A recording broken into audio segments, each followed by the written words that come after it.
Imagine a world where your wealth doesn't depend on how hard you work, but on who your parents are. That's not a dystopia, that's inheritance. It redistributes wealth from the dead to the lucky.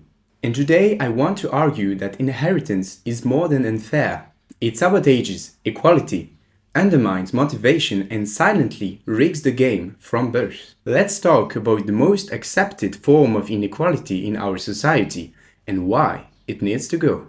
1. The current state of inheritance. Okay, I'll admit it, the intro was a bit intense. As always, reality is much more complicated, but hey, I've gotta play the YouTube game a little. So before we talk philosophically, let's give some data to chew on. What are the levels of inheritance tax around the world? Is it highly taxed at 20%, 40%, or maybe 80%? In truth, inheritance is taxed far less than what most people assume. In fact, many countries have abolished inheritance tax altogether. Countries such as Norway, Sweden, Australia, and Israel. In states that do tax inheritance, this tax is usually progressive, meaning that the more you inherit, the more you are taxed. But even then, there are generous exemptions and plenty of legal strategies to cleverly transfer wealth. Take France, my home country, celebrated for its wine, its cheese, and the government's appetite for high taxes. Just to give you a sense of it, we have a land tax, a resident tax, a revenue tax that can go up to 62%, corporate tax 25%, VAT a solid 20%. We also have a real estate wealth tax, which is not common. If your property holdings are high enough, you'll pay an annual 0.5% to 1.5% just for owning it. And capital gains, they are taxed at 32% on real estate and 30% on stocks. Bottom line, we have a lot of taxes. If you want to just remember one number, our tax to GDP ratio is at 45%, compared to an average of 34% across the OECD and 25% for the US. And yes, we have an inheritance tax that can go up to 45% for children and 60% for distant relatives. Surely that's high enough. Well, not to my taste. Why? Because in practice there are countless loopholes in the tax system, and it seems that the government just rewards financially aware people. How do I know this? Well, it's simple. I also want to get rich. So I've studied all the legal ways to reduce taxation as much as possible. So, concerning inheritance, let's start with the basics. In France, there is 100,000 euros tax exemptions per parent per child. So, a couple with 3 children can pass down 2 times 3 times 100,000 euros equal 600,000 euros, totally tax-free.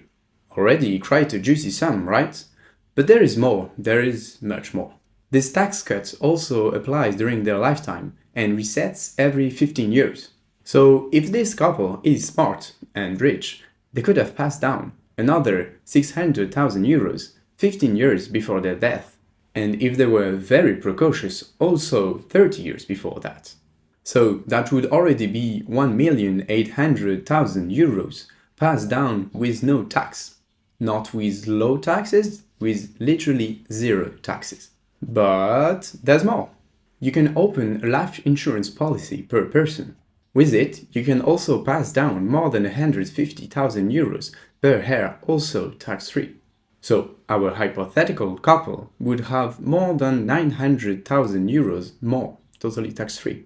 All in all, it sums up to 2.7 million euros passed down without any withdrawal from the government. And if that weren't enough, there is a buffet of other legal tricks. Transfer a family business, you get a 75% discount on tax.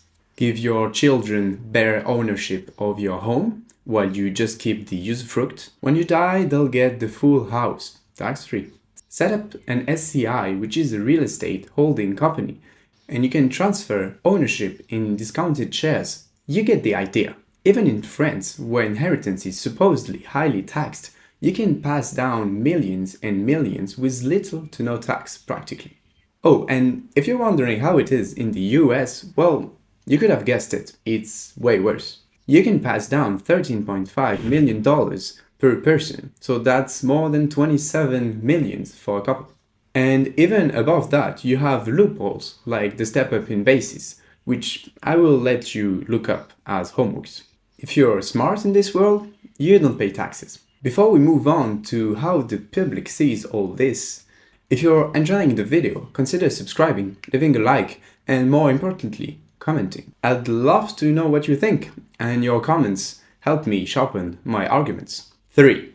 Public acceptance. So, given all that, what do people actually think about inheritance taxes? If you imagine that most people would support keeping them or even raising them, you're way off. In fact, 8 out of 10 French people would prefer seeing it reduced. But why that? Why would French people want to reduce inheritance tax if it only applies to very rich people? If you think it's because French people love wealthy individuals and want to see their tax burden reduced, you've probably never discussed politics with one of us. The truth is much simpler. People are just vastly ignorant about the amount of tax that they would have to pay in case of an inheritance. According to this poll, 25% of French people know that inheritance tax between spouses is taxed at 0%. So most people think it's taxed, and quite often heavily. In other words, people oppose inheritance tax without even understanding how it works. And obviously, this isn't just a French phenomenon. In other countries, people also oppose inheritance tax without realizing how rarely they apply. In this study, 43% of Brits consider the inheritance tax as unfair, while it only applies to 5% of transmissions. And in the US, more than 60% of people believe that the inheritance tax isn't fair, while we saw that it applies to the very, very richest people in the country.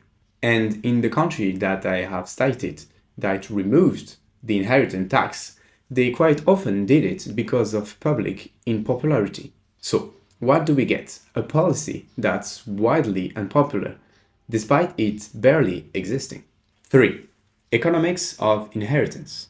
But in the end, what's wrong with inheritance? Why would we want to remove it? Shouldn't we be allowed to give down to our children what we've worked all our life for? We have already been taxed a lot in our lifetime, so do we deserve to be taxed even after our death? Calm down. I will respond to this later in the video, so stick around. But for now, I will continue with the economic implications of inheritance. Before the 20th century, we lived in a society of heirs. Basically, the best indicator of how rich you would end up when you died was how rich your parents were. It was the opposite of merit. Almost only your bloodline counted to know your worth. More precisely, in feudal societies in the Middle Ages, you had 4 classes: the king, the nobles, the knights, and the peasants. In France, approximately 85% of the population were peasants, and only very few of them owned any land in their own right. Most worked as tenants, sharecroppers, or day laborers, surviving on someone else's property and always under obligation. But whatever their exact status were, peasants were heavily taxed. They paid taxes to the state. If they were feudal tenants, they also owed dues to the local lord. And if they belonged to a parish, they also owed to the church an annual tithe.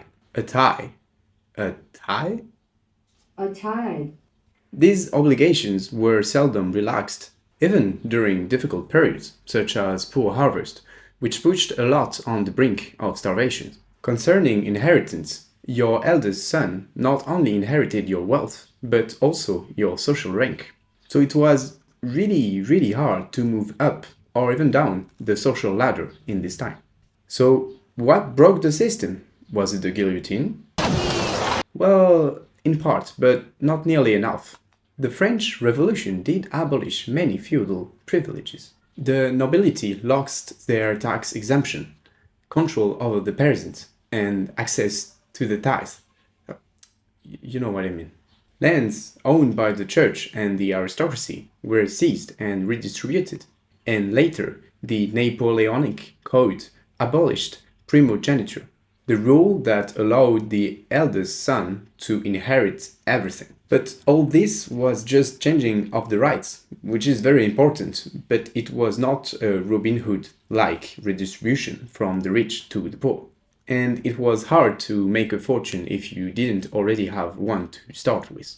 Then came the Industrial Revolution, which shifted wealth from land to industry. For the first time, you could, at least in theory, start a business, innovate, and climb the economic ladder if you were smart enough. In practice, though, most people didn't have the capital, the education, or the connections to start anything. The ladder was there, but it was still out of reach for most people. So it actually took 2 world wars to shake the foundations of the inheritance system. Europe had to be rebuilt from rubble. Fortunes were lost, estates collapsed, and economic structures redefined. For the very first time in history, there was something close to a level playing field, a real experiment in somehow equal opportunities. At the same time, a wave of technological and industrial innovations gave people new ways to rise through merit, the true capitalist dream. Look at this graph. It compares the total wealth to the inherited wealth in several major countries. By the 70s, in Germany, inherited wealth had dropped to just 20%, and it was similar in other countries. Capitalism had won, meritocracy had arrived, or so it seemed. I've shown you the first half of the graph, but let's zoom out. Over the next 40 years, inheritance made a massive comeback. By 2010, in all 4 countries, more than 50% of wealth was inherited.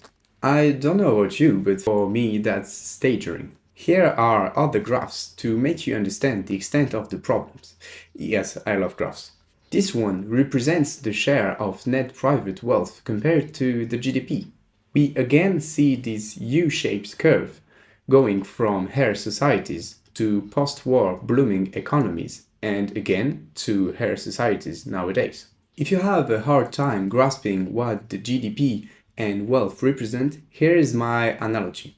GDP is like the flow of water pouring into the economy each year. Wealth is the bucket that's being filled over time. All the accumulated assets, land, stock, businesses, etc. So when you know that, it makes sense that wealth is actually growing. It means that we actually do create stuff. It's not bad per se.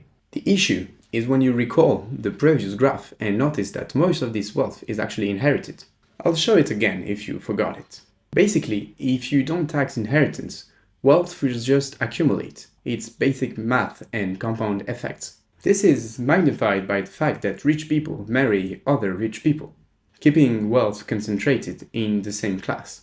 It's not cupidity from them, it's just that people on average tend to marry other people of the same social category. Another graph, the share of the top 1% in total personal wealth. You guessed it, another U-curve. It's starting to get boring. And you would notice that it's more pronounced for the US than for France, which I recall has lower inheritance tax. And finally, the inheritance flow compared to the GDP. This graph will satisfy physicists because it's actually comparing 2 flows. So if the GDP growth is slowing down in the last few years, this is not the case for the inheritance flow, making inheritance take a larger place in all the countries of the OECD. In other words, the past is outpacing the present. 4. The philosophical case against inheritance. So far, we've seen that inheritance creates massive inequalities. It's a historical as well as a mathematical fact. So, we're starting to see why inheritance might be a problem. But let's go a step deeper and actually create a philosophical case against inheritance. In terms of formal logic, it would go like this. Premise 1. Our position in society shouldn't be determined by factors outside our control. Premise 2. Inheritance is outside our control. Premise 3. Inheritance determines, in part, our position in society. Conclusion. We shouldn't allow inheritance. Yes, it seems a bit drastic. So let's look at the premise one by one. Premise 2 is self-evident. We don't get to choose who our parents are. nor when they would die, hopefully. Premise 3 was already demonstrated in the previous section. Inheritance plays a massive role in shaping inequalities. And if left unchecked, it's only going to get worse. This leaves us with premise 1, and this is when things get a bit more complicated. Can we really say that any factor outside our control shouldn't affect our place in society? Taken literally, that's impossible and arguably absurd. For example, if you're a hard determinist, meaning that there is no free will, then everything is outside our control, meaning fairness is just impossible to reach. But even if you're not a determinist, many aspects of life were shaped by factors that were outside your control. Your family, cultures, and education, the country you were born in, your genes, etc. Take height, for example. Did you know that taller people tend to earn more money on average? According to this study, every additional inch you have gives you on average $800 more annually. Crazy, right? If you're wondering why, no one knows for sure, but one explanation comes from evolutionary psychology. Early human groups may have associated height with strength, dominance, and leadership, a leftover instinct that still perceives how we see authority today.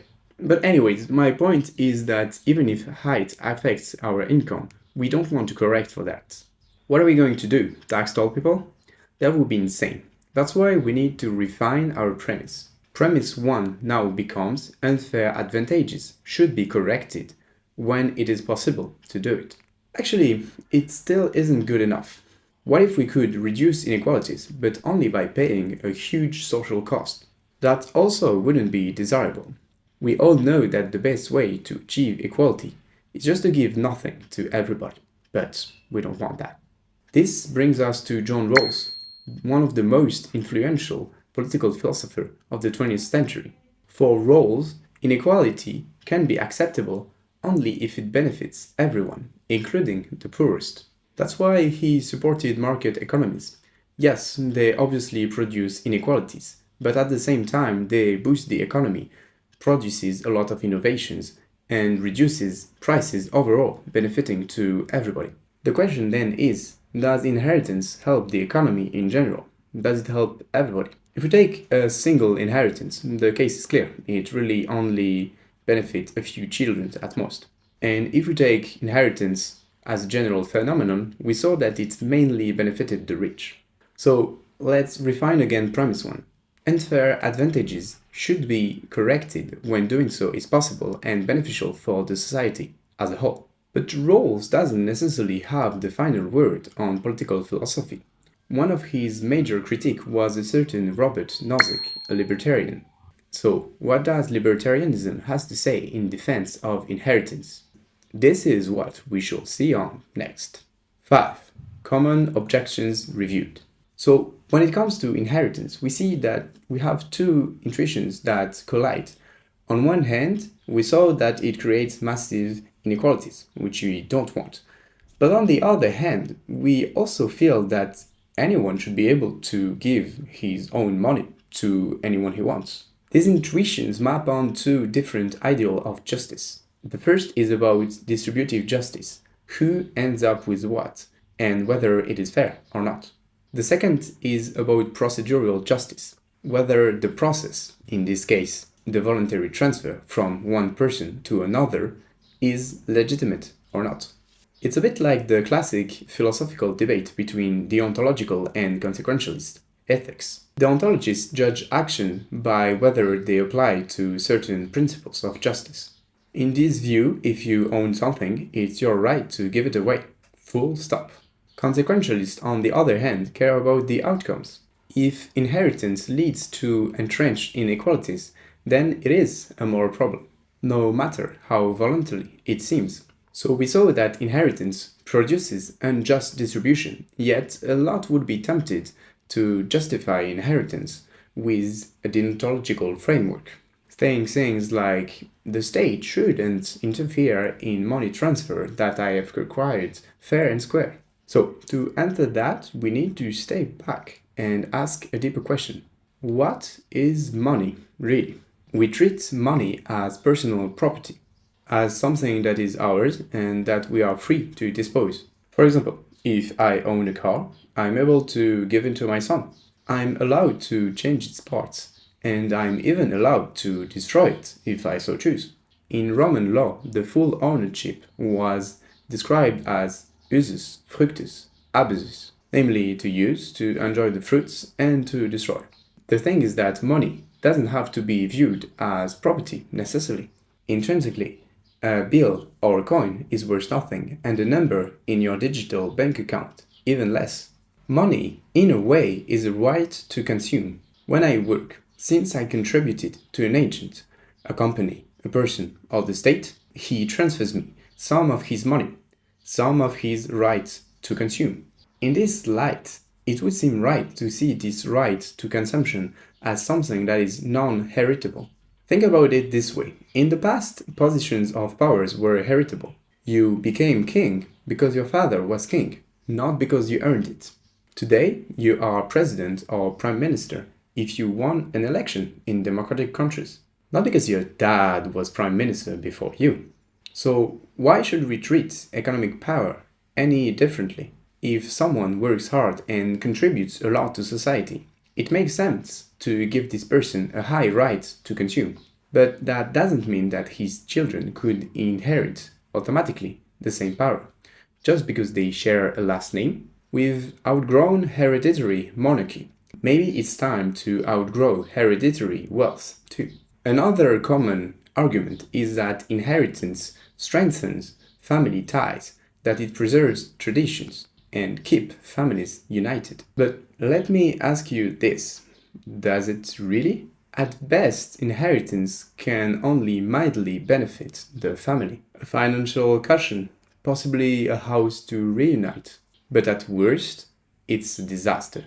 How many stories have you heard of families being torn apart by inheritance disputes? Siblings fighting over property, parents playing favorites, lawsuits, and so on and so forth.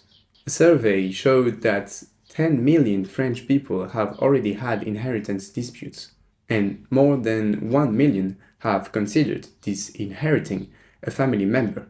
In the same vein, some people say that they want to give their children money so that they can have a safety net or money to start a business or a new life. That sounds lovely until you look again at the numbers. In developed countries, the average age at which people inherit money is now above 50 years old. Not really at the start of your career, we could say. So, if your child needs this money to start his life, he might be waiting quite a long time. Some people also think that we've already been taxed quite a lot during our lifetime, so let's not put a tax on our grave. Other people say that they're fine with taxes in general, but they just don't trust how the government is using them.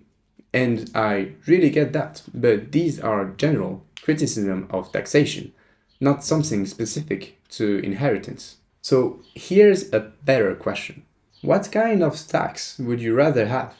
A tax on your work, the time, energy, and effort that you put in every day, or a tax on your bloodline, on wealth that you inherited without even lifting a finger? The answer is obvious to me, and I think to you too. So, if we tax inheritance more, in principle, we can always reduce tax on salaries. That would seem like a fair trade for me. Finally, there are a couple of objections worth addressing. First, won't inheritance tax just push rich people to move abroad? And second, won't it discourage people from actually saving? On the saving question, it's true that having children on average increases the saving, just because you want to pass them some money after you die. So this effect might be reduced if you cannot pass anything. But this effect is only modest according to studies that I will link down in the description. And at the same time, something that reduces savings is expecting an inheritance. If you think that money is coming your way, you're less likely to build your own safety net. So all in all, it's really not sure that inheritance increases savings. And as for whether more savings are always good for the economy, the answer is nuanced. Too little can be risky, but too much can stagnate growth. A healthy middle ground is probably the best. Now, about the fear of the rich fleeing the country. Yes, some studies have found that inheritance tax indeed can make rich people move abroad, but again, the effect is quite modest. And if at the same time you reduce income taxes, you might make the country more desirable for entrepreneurs and young people who would create companies, which is very beneficial for the economy. In short, the practical risks are here, but they're manageable and quite often overstated. 6. Recap and conclusion. First, we saw that inheritance isn't taxed a lot in many countries. And in the countries that do have inheritance taxes, there are a lot of legal loopholes to avoid it. The reasons for these low taxations aren't economical because the state could win a lot of money with it, but it's rather political because we saw that public doesn't accept this kind of taxes. Then I argued that inheritance is a historical legacy of the feudal system, and that mathematically this is bound to create ever-growing inequalities. And today the numbers are clear. Inheritance is making a huge comeback, making it a major driver of inequalities, just as it was before the wars. Next, I laid out a philosophical case against inheritance. Inheritance is based on luck, not effort. It's a system that we could change through taxes and regulation, and it overwhelmingly benefits the already rich, making inequalities widen. Finally, we reviewed the common differences of inheritance. The idea that the state shouldn't interfere with private wealth. This only holds if you treat money as absolute property. When you see it as a socially granted right to consume, transferring it to your children when you die seems way less straightforward. The belief that inheritance threatens families, while in reality it often does the opposite. And thirdly, the fear that rich people would just leave the country. A fear that is real, but often overstated and manageable with smart policy. So maybe you're still not convinced. Maybe you're thinking of exceptions, like a family business being passed down for generations now. And sure, these cases do exist, I won't deny it, but it doesn't undermine the general point that inheritance is unfair and creates widening inequalities. If you're convinced by that, I'm sure that we can sort out the few exceptions. Finally, as a conclusion, maybe you think that I'm just a leftist who wants to eat the rich, as we say. But as I've said, my stance really isn't about more or less taxes. It's just about which taxes. I value work, I value merit, and for me, inheritance is a deeply anti-work mechanism. In this way, I think it could be argued that inheritance is really not a right-wing value. So, let me leave you with one last example to stick to the mind. For all I know, someone could technically inherit a few millions at any point of his life. Let's say 5. Let's say that he then invested at a return rate of 5%, which is actually quite conservative, given that the S&P 500 has on average an annual return of 10%. He would be making, hold on, $250K per year without doing a single thing. And because capital gains are taxed less than labor, they would actually have to pay less taxes on this amount than someone who earned it through their effort. I'll end with just one question. Does this sound fair to you?